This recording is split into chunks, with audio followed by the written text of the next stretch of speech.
I am sure आप इस murder mystery के बारे में नहीं जानते। 29 अप्रैल 2025 ओडिशा के पल्ला खेमुंडी शहर में 54 साल की राजलक्ष्मी अपने ही किराए के घर में मृत पाई गई।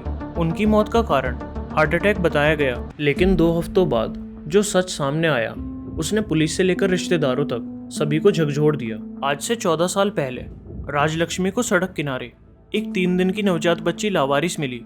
राजलक्ष्मी ने उसे गोद में उठाकर अपनी बेटी बना लिया, लेकिन उसके 1 साल बाद उनके पति की मौत हो गई, जिसके बाद उन्होंने अकेले ही बच्ची की परवरिश की।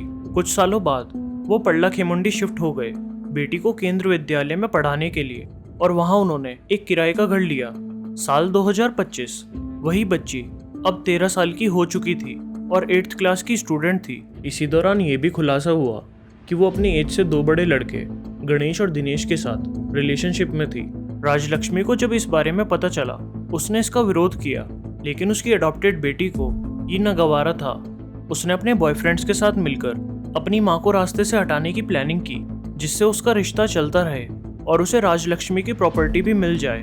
29 अप्रैल की शाम को उसने अपनी माँ को नींद की गोलियां दी। कुछ देर बाद राजलक्ष्मी बेहोश हो गई। उसने गणेश और दिनेश को घर बुलाया और तीनों ने मिलकर एक तकिए से उनका गला घोट दिया।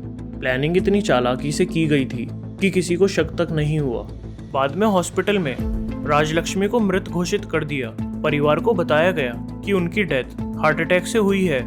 ये मामला तब सामने आया जब राजलक्ष्मी के भाई शिवा प्रसाद को लड़की का मोबाइल फोन मिला, जिसमें इंस्टाग्राम चैट्स के थ्रू मर्डर की प्लानिंग का खुलासा हुआ।